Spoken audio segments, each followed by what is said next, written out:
Hi, it's Jackie Tantillo, host of Should Have Listened to My Mother podcast. Are you who you are today because of or in spite of your mother? I've come to understand and appreciate the significant role that mothers play in our lives. Not everyone was best suited to become a mom, but by sharing these personal experiences, we come to realize how much we have in common with each other. With over 4 decades of broadcast experience, interviewing iconic musicians, award-winning authors and journalists, entrepreneurs, artists, and more, these personal one-on-one conversations really get to the heart of the matter, to explore the essence of how, who, and why we became who we are today. I can't wait for you to hear this next episode.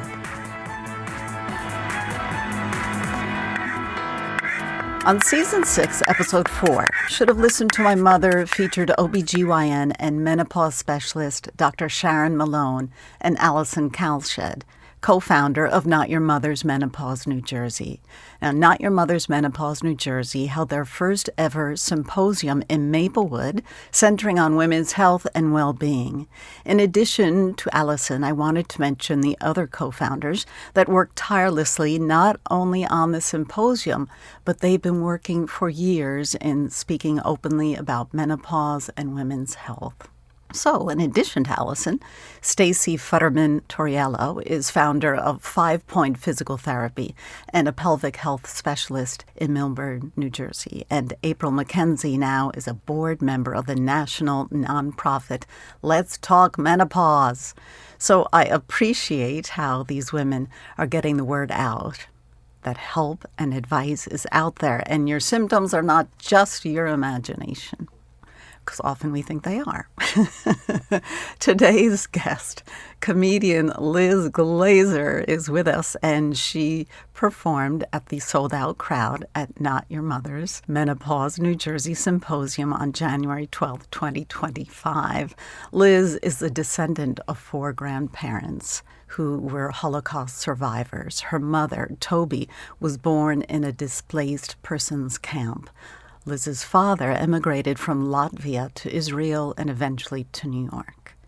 Liz practiced law and was a professor at the School of Law at Hofstra University on Long Island, and eventually decided to walk away from her profession, her legal profession, and pursued one that allowed her to adjust and allowed her and her audience to laugh, which is very important to Liz and to myself. Hi, Liz, and welcome to Should Have Listened to My Mother. Hi, Jackie. Thank you. That was such a great and very thorough and accurate introduction, and I so appreciate it.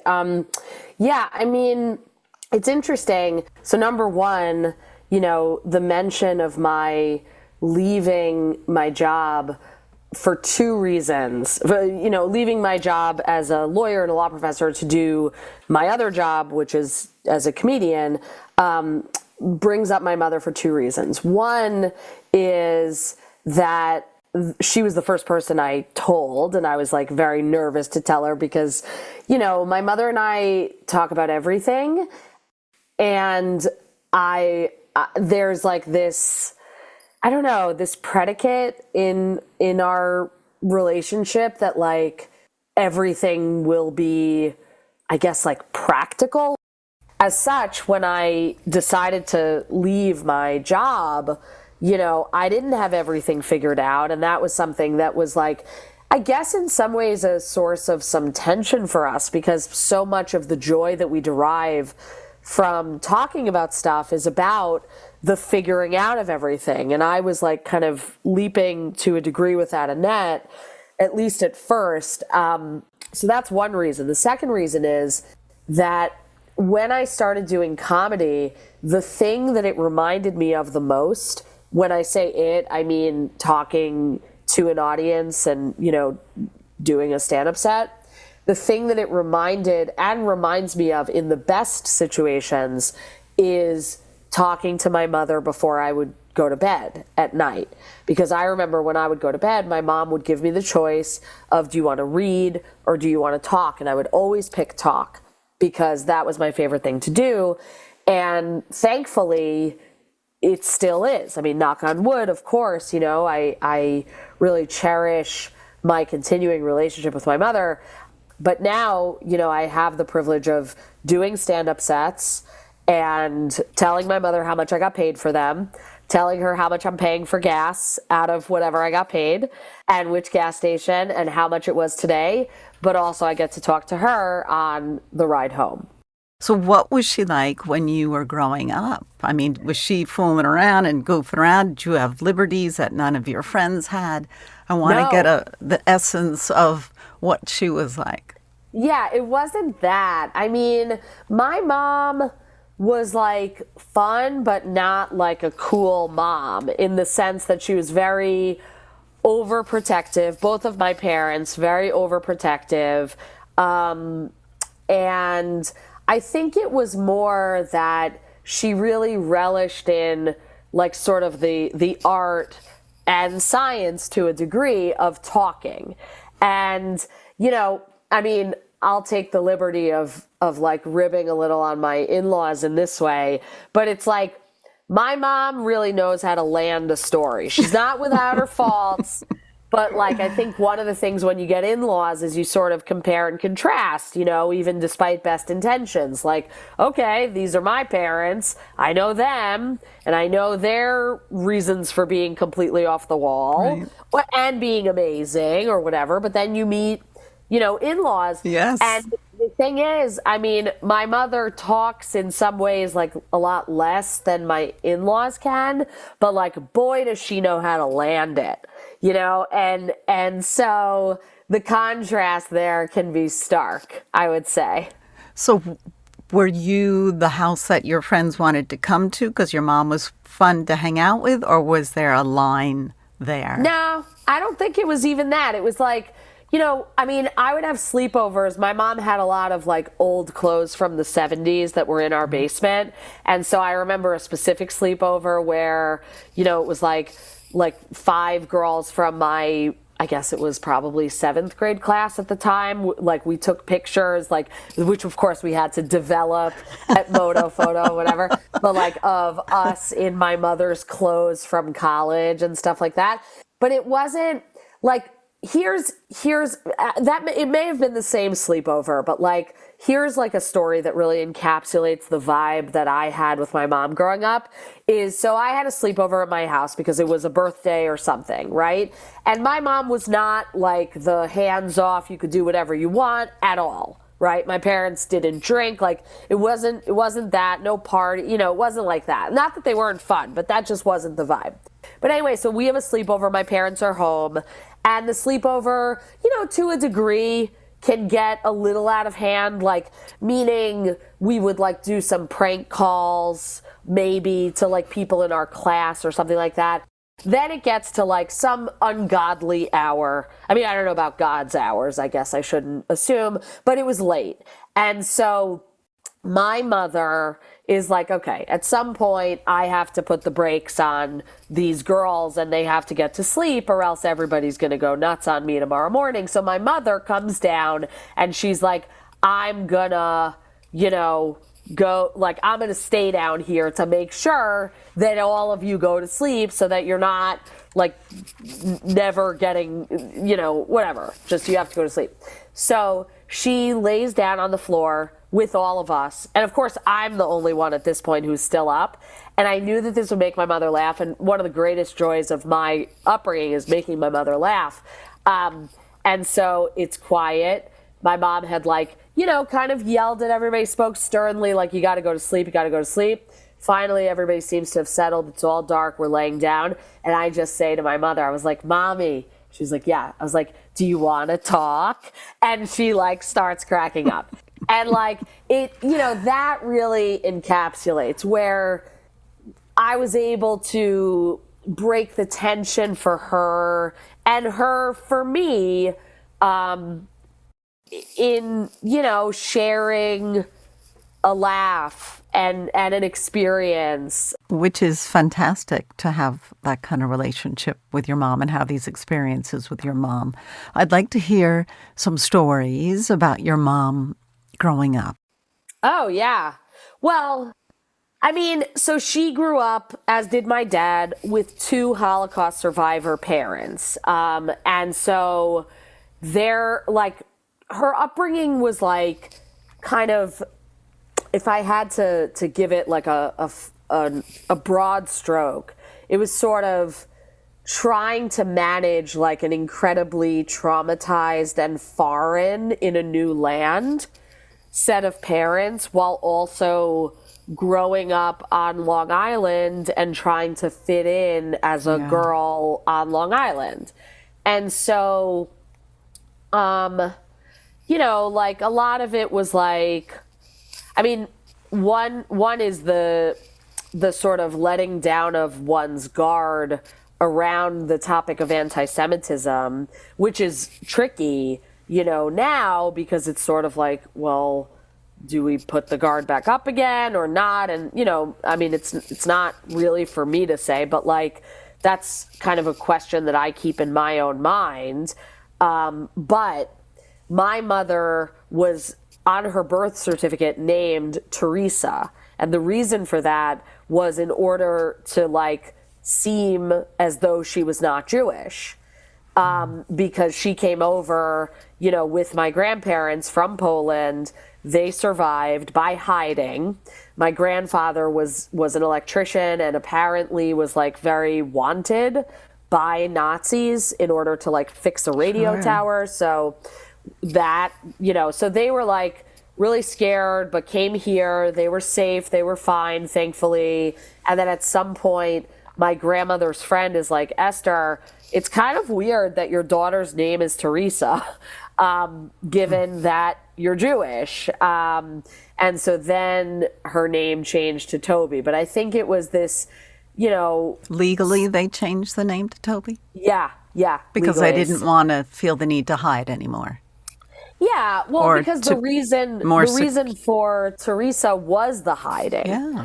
And so, you know, given that reason had dissipated to a degree, at least they felt, they changed it. But in terms of like other stories, I mean, I think like I have this thing that it's on my special, which is coming out in a couple months, that I shot locally at the South Orange Performing Arts Center. But in the special, I have this story about my mother and returns, because like returning was such a thing. You're talking that about clothing and purchases. Yeah, retail returns. Yeah, the best kind of errand. And I one time like asked my mother, like, why do we do this? Like, why is this a thing that's like such a part of our thing that we do? And I figured my mom would say something like pretty benign, but she really like had such a loaded answer, which surprised me because she was like, my mother did it and her mother did it before her. And it was like this thing where it's like, that is our heritage, is, you know, returns. And I don't think of it as like, you know, this like, oh, I'm going to complain for complaint's sake. I think there actually is a depth to it, which this I don't say on the special, but it's something that I'm like sort of exploring as an idea, which is like in an increasingly capitalist society, arguably returns in a retail establishment are the only form of justice that we have left. And like maybe, you know, everything is upside down in terms of the court system or politically, but like your lifetime warranty on your JanSport backpack is there for you. And I don't know that was exactly like my mom's thinking, at least not consciously. Maybe not. But I do think there's something to it. So how old was she when she came to the States? I think she was a baby, like months old. Okay. Yeah, because the pictures that I've seen, I mean, she doesn't look like she was even walking at that time. Right after World War II. Correct. Wow. Yeah. And did many of her relatives survive? Did she have... No, so not at all. I mean, basically it was my grandparents and all of their brothers and sisters were murdered in the Holocaust. And so, it's like at the cemetery where my grandparents are buried and also where my dad is buried, there's like one of those like monument type, it's not a gravestone because there aren't graves really there, but like in the middle of this like group of people who do have gravestones, there's like a monument where on all sides it's all of the names of the people on either sides of the families that are connected to the more recently deceased people who are buried right around there. And it's like all of like our Hebrew names basically. And so I believe, I'm not sure about this, but like I'm pretty sure that each of my grandparents was one of like 9 or 10, and they were the only surviving. Survivors. Yeah. Oh, wow. Right. Yeah. So do you know if your grandparents or your mom or dad, did they ever go back to any of the camps to visit? Yeah. So my mom, I know, went in 2014 to like with her synagogue on, it wasn't, I don't know that it was specifically a March of the Living trip, but it was like a March of the Living-esque type of mission. And I mean, honestly, the reason I remember that is because at that time I was instructed by my mother. This is the most Toby Glazer and my family type of thing, to give like, so there was a baby shower for my mom's friend's ex daughter-in-law, because the daughter-in-law and my mom's friend were having a child and a grandchild respectively. And that baby shower was during the time of this Auschwitz trip. And my mother wanted me to go on Marathon Sunday from Sunset Park to Dumbo, not easy, to deliver this huge Moses baby basket lined like it was insulated for actual sale with diapers, full of clothes. Like, couldn't have been a bigger package if it tried, okay? Like, could have fit actual Moses in there, to the to-be ex-daughter-in-law, because that ex-daughter-in-law's sister allegedly could help my career. And my mom was like, you're going, you're not invited, I don't care, but you have to give the gift, and she's going to help you. And side note, I was actually thinking about this somewhat recently, because the person, the sister, right, of the ex-daughter-in-law told me, like, she's like, oh, there's this guy, and sometimes he asks me to recommend new talent. And it was such a ridiculous thing, because, like, it's not a thing. And, like, it's such a, like, Hollywood thing for me to be like, okay, I must meet this person through my mother's friend's daughter-in-law's sister. Sure. But 10 years later, almost to the day of when I delivered that baby basket, I did do his show. So there you go. That's right? fantastic. Yeah. Nice job. Exactly. So it was all worth it. Very cool. You know what? That little Yeah. extra effort sometimes pays off. Yes, 100%. Wow. So your mom, it was her parents' history a huge part of who she was growing up as a child? Yeah, I think so. I mean, one thing that I think is true of, like, descendants and descendants of Holocaust survivors is, like, there's so many different ways that people process trauma. And I wouldn't say that on either side of my family they were much of a talking, like, set. Right. My grandmother was, but my grandmother died first on my mom's side. And so my grandmother, I remember, she was alive until I was 4. And I remember, I don't know, like, specific stories, but I remember her, like, talking to me as she was babysitting, something like this. And I remember, like, seeing a visual of her as a younger person walking in Poland. Wow. And I don't remember like what that was in reference to because I was so young and my memory wasn't forming. It doesn't surprise me that she would have been as dynamic a storyteller as my own mother is, where whatever images she had would have transferred to me and I was like seeing something, but I don't quite remember what it was. And she died when I was so young. And then my grandfather, her husband, wasn't much of a talker. And then my grandparents on my dad's side, A, lived in Israel, B, basically only spoke Russian, and C, we just like didn't really talk to them that much. My dad was pretty close with his mom, but also my dad, I think, was deeply traumatized because he grew up in Soviet, essentially, Russia. I mean, it's a misnomer to say that because he was from Riga and, you know, they are very adamant that they're not Russian. That said, he grew up in that environment. And so the kind of like pressure to keep a tight lip was pretty intense. Yeah. Oppression.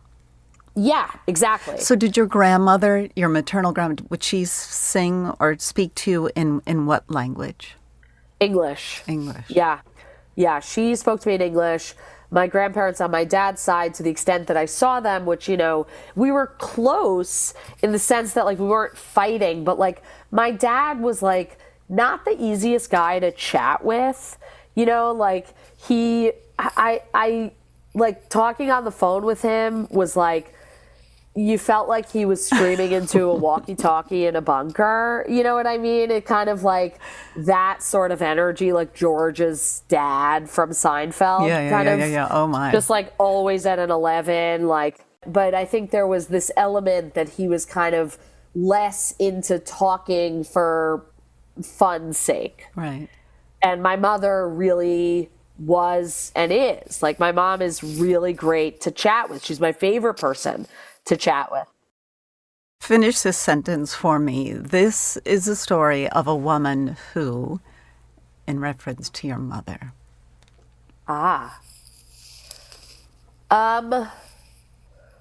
Who... Take your time. Who endured sadness and trauma and found hope and laughter and a sense of calm through her own resilience, helped by groups of friends and her family, and ultimately, I think, has become the strong woman that her family members saw she was before she saw she was. Saw it herself before she Yeah. saw it herself. So do think in that's true. essence, the essence of her, did she make a conscious decision, you think, to overcome this sadness and not block it away, but Yeah. often generations would just put it away and do whatever, whether it's becoming a showman or just looking for that the brevity in life. Yeah. She went out of her way to find that brevity. I do think she did. I think that, you know, it came at her from all ways, you know, like she obviously, like, growing up with Holocaust survivor parents, that wasn't my experience, but I can't imagine that it was, you know, easy. And then my dad had a host of health problems throughout his life. I think he had his first heart attack at 33, if I'm not wrong, and like kind of successively for 40 years thereafter was like always, for the most part, in a state of pretty acute trauma. Oh, that's hard. It's really hard. And also, you know, her kids, I think, I hesitate to say disappointed her because I think that she doesn't really see it that way, thankfully, anymore.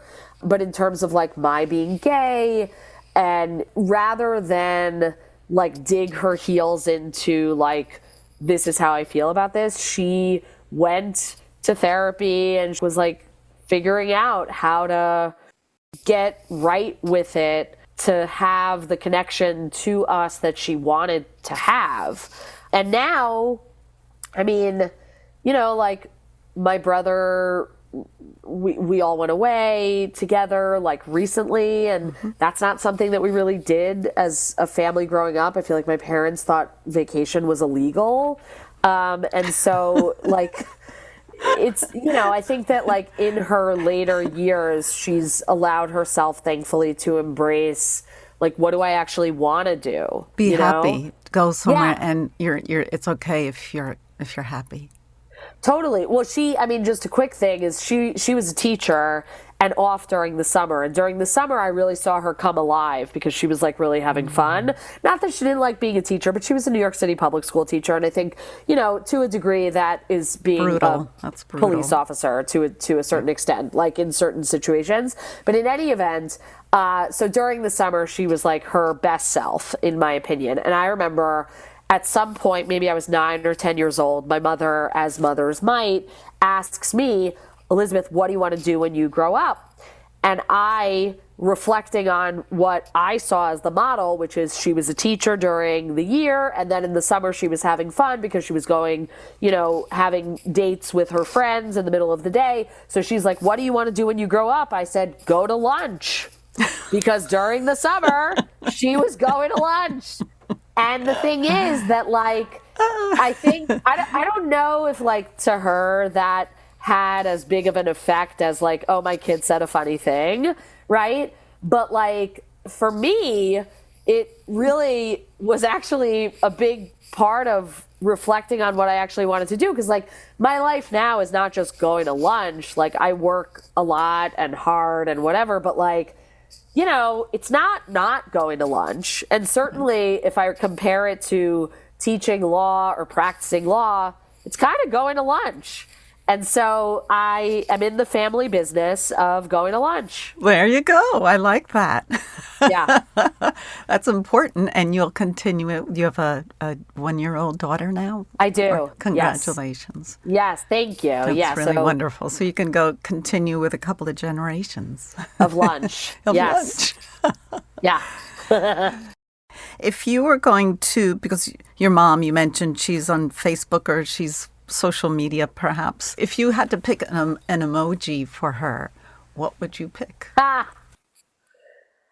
mean, it's got to be wearing sunglasses. Toby Glazer, never not in sunglasses. Could be nighttime, could be raining, not a sun in the sky, but she's in her sunglasses because it keeps out the dust. I mean, my mother in sunglasses is an iconic look because that is forever. Is it sunglasses and lipstick? She doesn't go out without lipstick? Yeah, the lipstick, the nails. I mean, now she does have the nails done, which I think the only time I ever saw my mom without like up-to-date nails was during COVID, which was shocking for me because that's like so my mom.